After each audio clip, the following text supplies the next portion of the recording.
Hi friends, this is our 29th video and it is from the chapter 3, that is ratio and its applications. Today's topic is something about time and work. In last video we discussed the profit and loss, and I had forgotten to write some sample questions. So sometimes I will include that questions also in this video.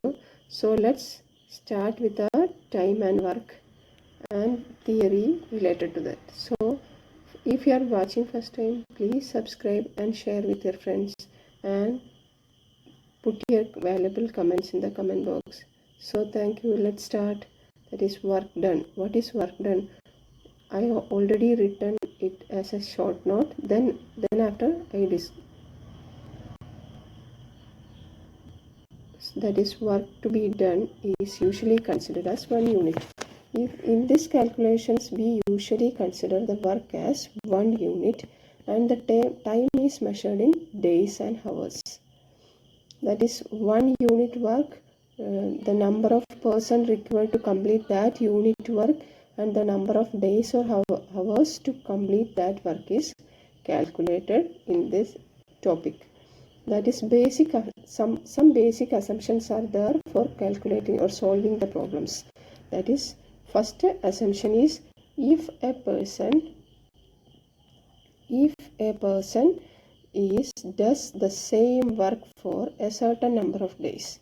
That is, a person has to complete that work in 20 days, like that. Then the work done in each day is considered as same amount. That is, if a person does the same work for a certain number of days, we assume he does the same amount of work every day. That is, for example, if he takes 20 days to complete a particular work, then we take 1/20th of that work in one day he has to finish. That is, second assumption is if there is more than one person for a given work, the number of persons are increased. Then we assume each person are doing the same amount of work. That is another assumption. That is, if a person is doing a work for a number of days, then we calculate he is doing the same amount of work in each day. If more than one person is included in a work, then we assume as each person are doing the same amount of work. That is two assumptions we have to consider for calculation. Next, variation. How the different quantities are varied in relation to other one. That is direct or indirect variations. That is, when the number of days is constant for a particular work, then the work is directly proportional to the number of persons required. That is the one of the variation. That is, if we have to complete a work in 10 days, more persons are included, then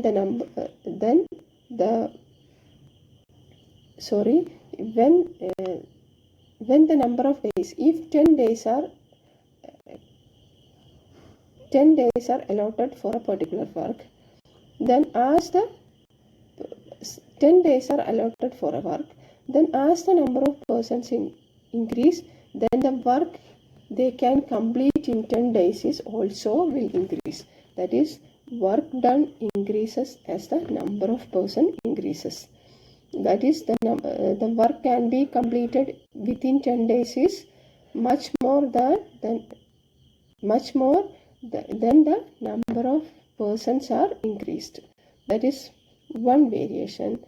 Next, when number of men is constant, that is the person included in that particular work is constant, then the work requires more days for completion. If the number of persons are constant, the work requires more days for completion.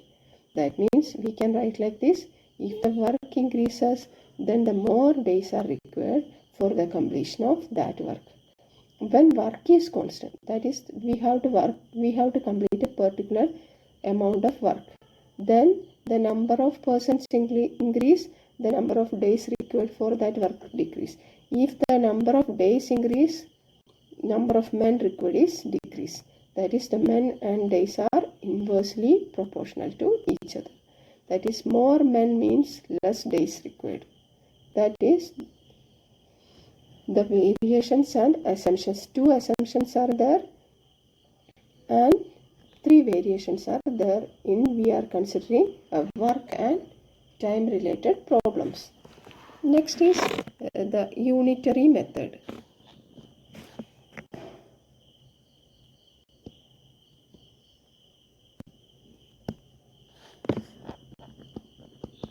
What is unitary method?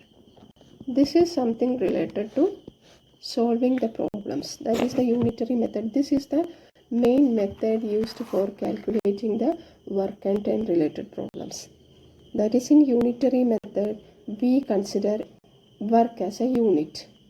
Work as a unit, or the number of persons required for completing that unit work, or the work completed by unit persons in unit time.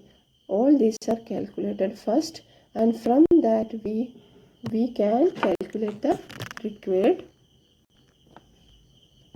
answers. That is the method.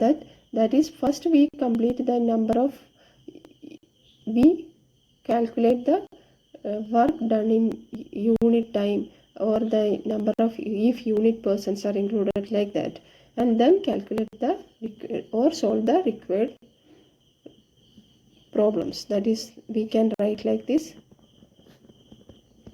the time taken per unit work.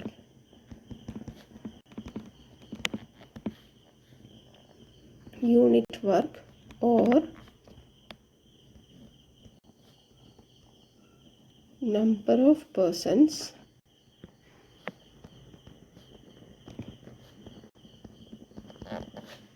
required to complete the unit work. That is the time taken for a unit work, or the number of persons required for a unit work, or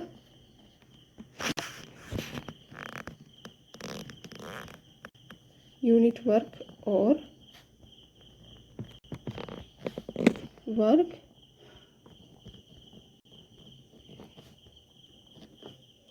completed by unit person. That is, one person completing the work completed by unit person in unit time. Like that, all these are first, etc., are first calculated. Are calculated first. This is the unitary method. That is, the time taken for a unit work, or the number of persons required for a unit work, or the work completed by unit person in unit time. All these are calculated as related to problems given. We are calculating first all these, and then find out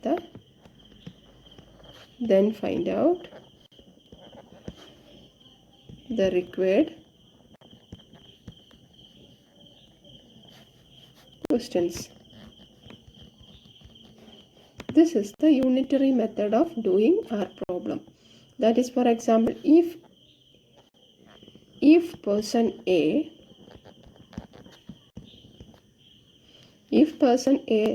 requires P days for unit work,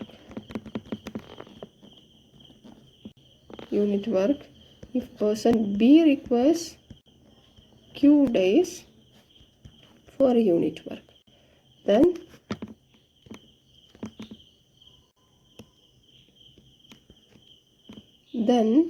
work done by A per day, the work done by person A per day is equal to, he requires P days for completion of that work. So 1 by P part of, that is, number of days required means number of P days required for a particular work means he can complete 1 by P part of work. 1 by P part of work he can complete, and the person B can complete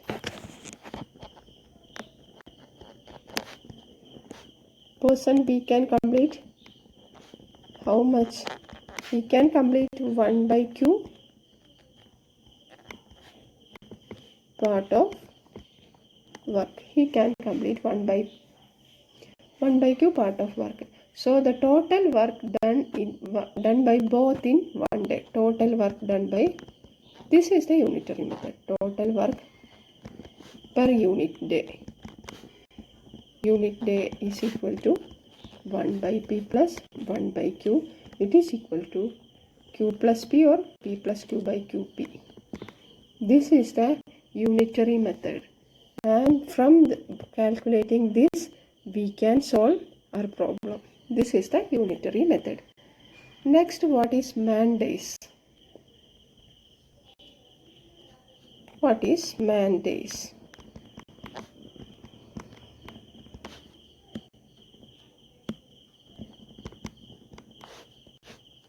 Man days. This is nothing but the number of men multiplied by the number of days required for a unit work. For completing that particular unit work is called man days. This is also very important in solving problems. That is, we can write the definition like this. The number of men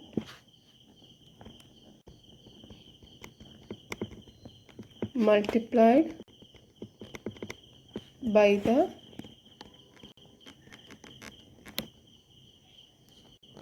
number of days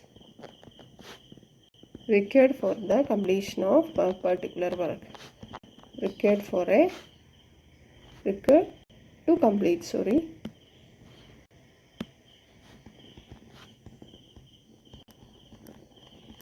required to complete the work. The work is called man days. And it is a constant. Work is measured in terms of, always the work is measured in terms of man days. Work is always measured in terms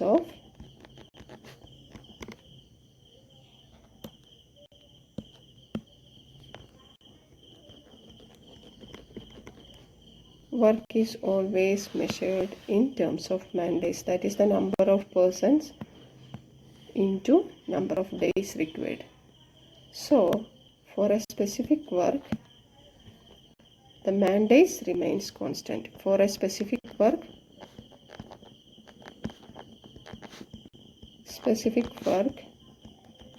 that is the particular work given, the man days remains constant. Man days remain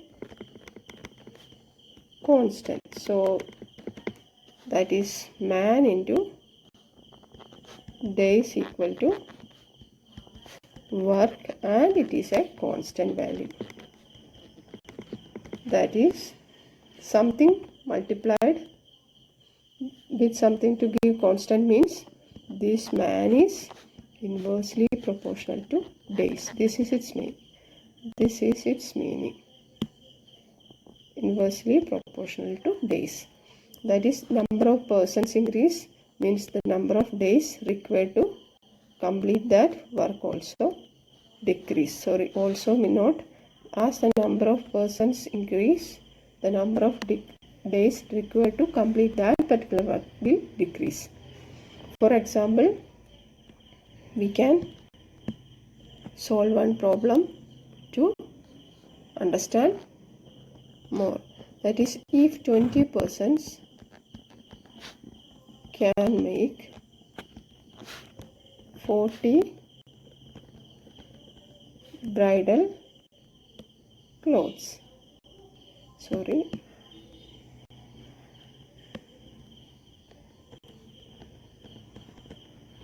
Bridal clothes in a day.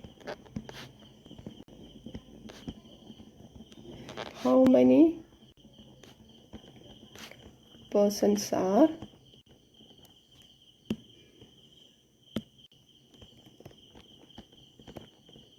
required to make 10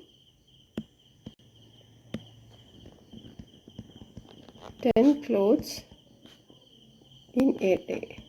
This is our question. This is one of our example. If 20 persons can make 40 bridal clothes, so number of persons, this is something we are applying the unitary method. That is the number of persons required to complete a unit bridal cloth is first calculated, and from that we calculate the number of persons to complete the 10 dresses we are calculating. First apply the unitary method.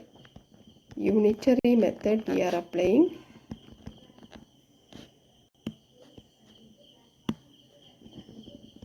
Unitary method are applying.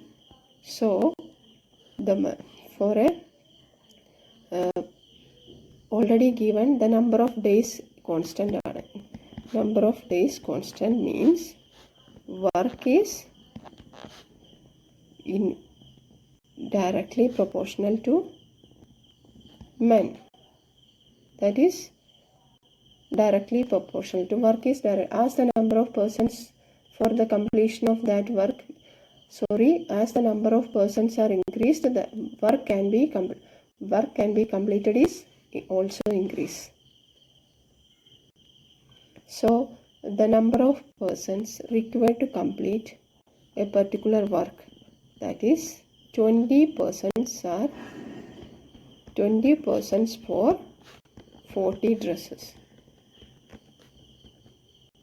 40 dresses. That means number of persons for one dress to complete one dress. Complete one dress means persons required to complete one dress means 20 divided by 40. That is unitary method for completion of one unit work. Here we are calculating one unit work. One unit work here we are calculating. So the number of persons required to complete one dress means 20 divided by 40. Simple technique I can tell you like that. Numerator should be the required quantity.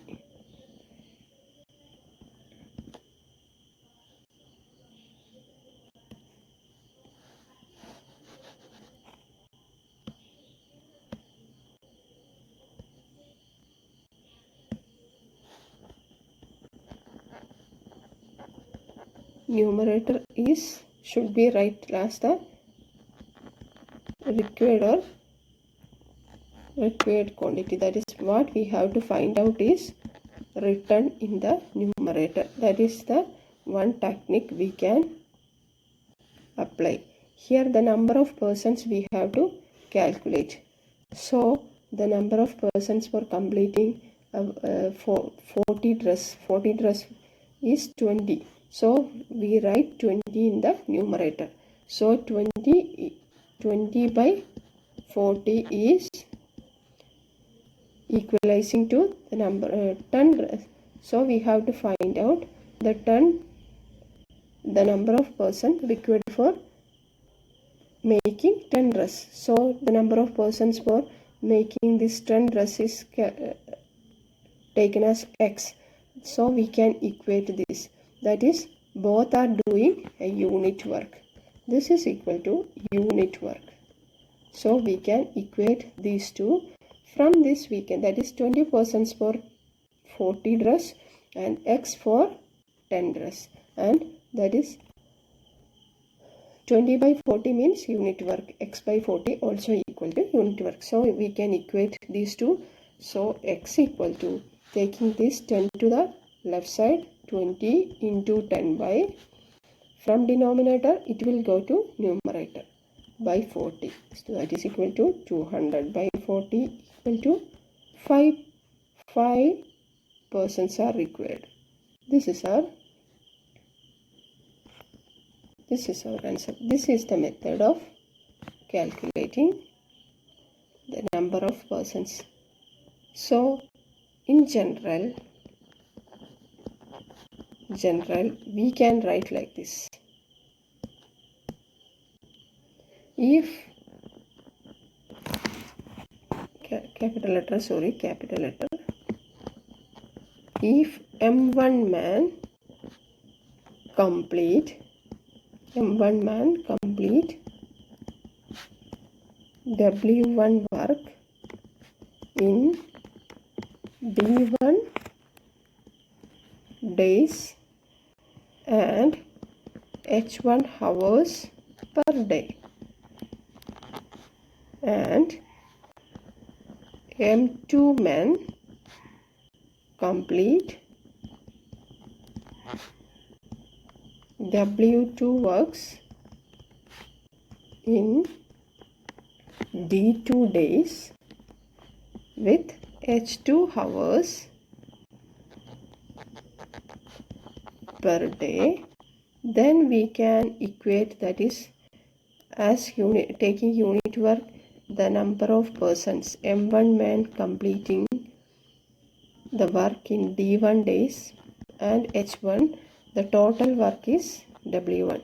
By dividing the total work done by M1 man in D1 days, we get the unit work.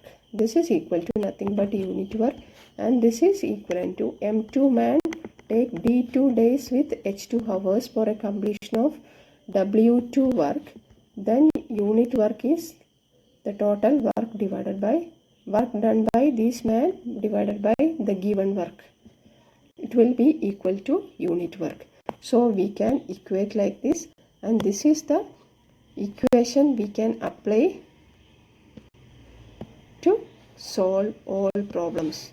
So keep in your mind, this is the equation for calculating the problems related to time and work. This is the main topic related to work and time. So another example we can consider is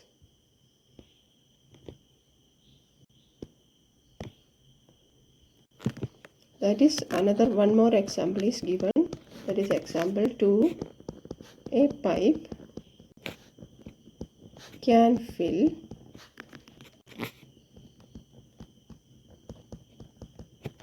an empty tank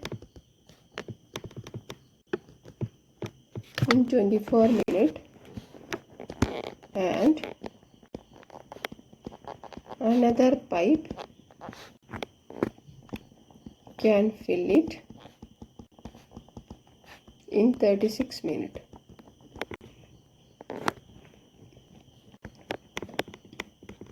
If both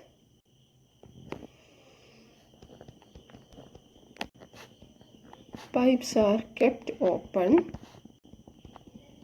simultaneously, then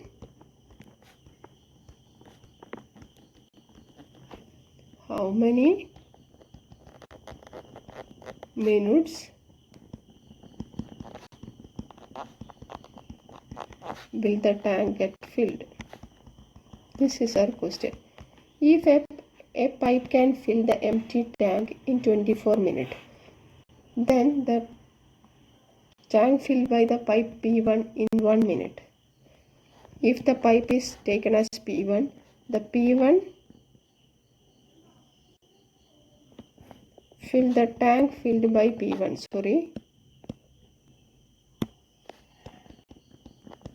tank filled by P1 per minute. It takes 24 minutes to fill the pipe, means that filling area per minute is equal to 1 by 24. This is the filling portion by tank P1. Pipe P1. Then another one is tank filled by P2 pipe per minute. That is total time taken by P2 is 36 minutes. So in 1 minute it will fill 1 by 36 of the tank height, like that. So total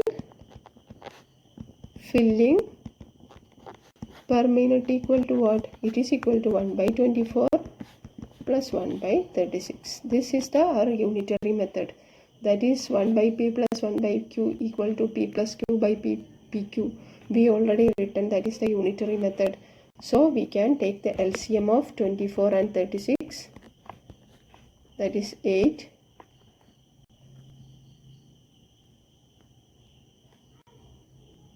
sorry, 8 is not, it is 12 itself. We can take 12 into 2 equal to 24 and 3 equal to 36. So we can 12 into 3 into 12 into 6 equal to 72 itself. So we can write like this: 72 by 24 into 3 equal to 72 plus 36 into 2 equal to 72. So it is equal to 5 by 72 is the total tank area, tank height filled in 1 minute. So the time taken to fill that tank is inversely proportional to this. That is, for a unit work, the time taken is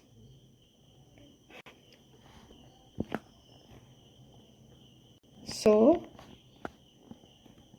the tank can, so these two pipes P1 and P2, sorry, P1 and P2, so they can fill P1 and P2 like this. P1 and P2 can fill the tank in, that is, we already given the tank already given us 24 minutes for P1 to fill the tank. That means it can fill 1 by 24 in minute, like that. So here it is given as total filling per minute is equal to 5 by 72. So it takes just the reciprocal of that. So they can fill the tank in taking this 72 by 5 minutes for fully filling. From the question itself we can see that it is 36 minutes required, means per minute is equal to 1 by 36. This is 1 by 36. So per minute it is filled 5 by 72 height means it requires the reciprocal of that time to complete filling of that tank. So it is equal to 72 by 5 minutes. That is, for a unit work, the time taken and the work done is inversely proportional. That is, lesser time for a unit work, lesser time, more we have to do, more work we have to do to come, more persons or more we have to done for completing that work. So it is inversely proportional. So it is equal to 72 by 5 minutes, and it is nothing but 14.4 minutes.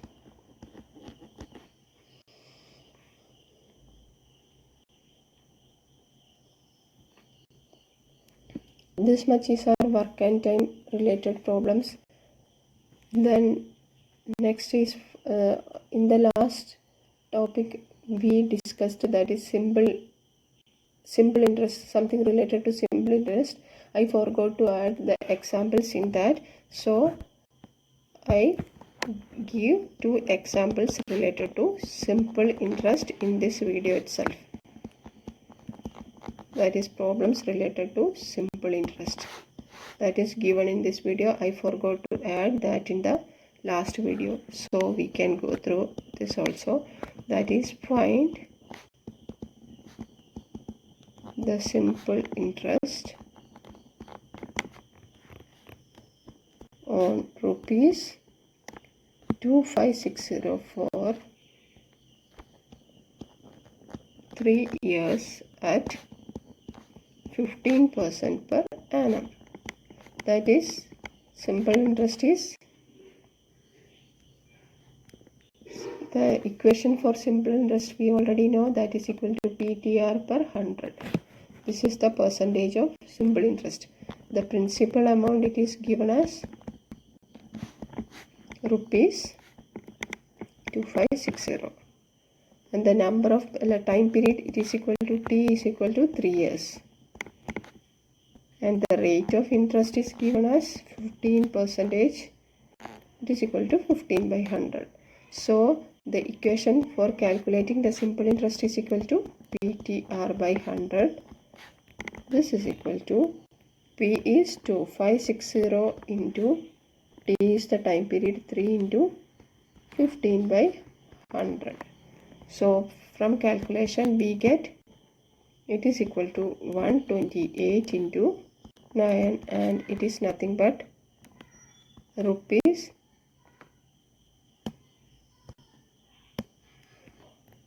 1152. This is our answer. This is simply applying the interest formula. Next, another question is, in how many years will a certain sum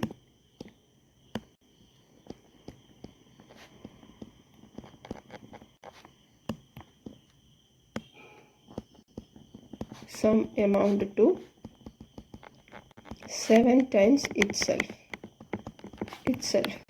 at 30% interest per annum. 30% interest per annum. That is a simple interest. 30% simple interest per annum. This is our question. Sum equal to P. That is amount equal to A. And simple interest is nothing but that is equal to amount after 7 years minus our principal amount. This is our interest. And it is nothing but it is 7 times P is after 7 times after X years, it is equal to, if the time period is I can write like this. If it is calculated for, if the time is T years, then A is equal to 7 times of P. It is already given in the question itself. So I equal to this 7P minus P, that is equal to 6P. And we can apply the formula, that is interest equal to PTR by 100. I is nothing but 6P and it is equal to P into our T into R is given as 30% interest. So taking remaining T on the right side itself, taking all other parts to left side. So 6P into 100. Denominator is taking to this side, it will become numerator. And numerator will become denominator. P into 30. It is equal to 600 by 30 is equal to 20 years. So in order to get the 7 times of a given amount, as per the 30% interest, it requires 20 years. This much is our video. So please